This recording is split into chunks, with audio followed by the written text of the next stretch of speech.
এই ছেলেটা কিউট না? শার্ট ইন করাতে আর অনেক হ্যান্ডসাম লাগছে কিন্তু।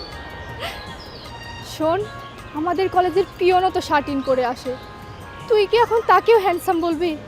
শার্ট ইন করা ছেলেরা বোঝে লাইফে ডিসিপ্লিন কি, আর ঠিকমতো বোতাম লাগাতে পারা মানে সে রেসপন্সিবল। বোতাম লাগাতে পারা রেসপন্সিবল না, ওটা বোরিং। শার্ট ইন করা মানে হচ্ছে অফিস টাইমের কেরানি।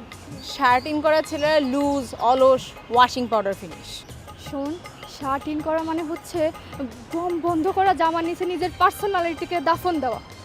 শার্ট ইন করা ছেলেরা দিনে 4 বার আয়না দেখে, রাতে ঘুমায় ওই টাই পরে। তোর টেস্টই খারাপ। শার্ট ইন করা ছেলেরা থাকে স্টাইলিশ, স্মার্ট আর স্যাটেল। তোর চোখে সমস্যা হয়েছে, তুই ডাক্তার দেখা।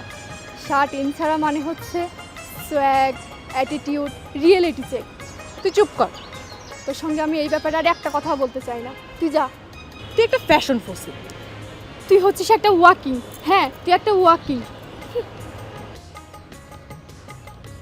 বন্ধু, মেয়েদের না টপ আর জিন্সে একটা আলাদা ভাইব দেয়। হাফাতা, স্নিকার, ব্যাকপ্যাক, পুরোই যেন একটা নেটফ্লিক্স। আরে বেটা, বিয়ের পাত্রী দেখতে যা, দেখবি শাড়িতে মেয়েরা হচ্ছে জান্নাত। জান্নাত না ছাই, শাড়ি সামলাতে সামলাতেই তো এদের পা ভাঙে। শোন, শাড়ি হচ্ছে গ্রেস, রিয়েল বিউটি। আর টপ জিন্স এগুলো তো একটা ফাস্টফুড আইটেমের মতো, একটা ফ্যান্সি আইটেম। আর টপ আর জিন্স মানে হচ্ছে আধুনিকতা, স্মার্টনেস, এগিয়ে চলা। আচ্ছা আমাকে একটা জিনিস বলতো, শাড়ি পরে কি বাইক চালানো যায়?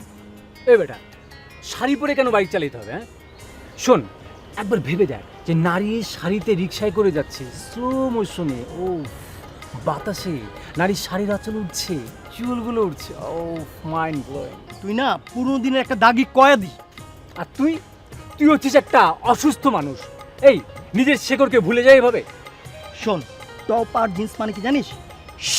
গতি। আর শাড়ি মানে হচ্ছে ঘুরে দাঁড়ানো, শাড়ি মানে নারী।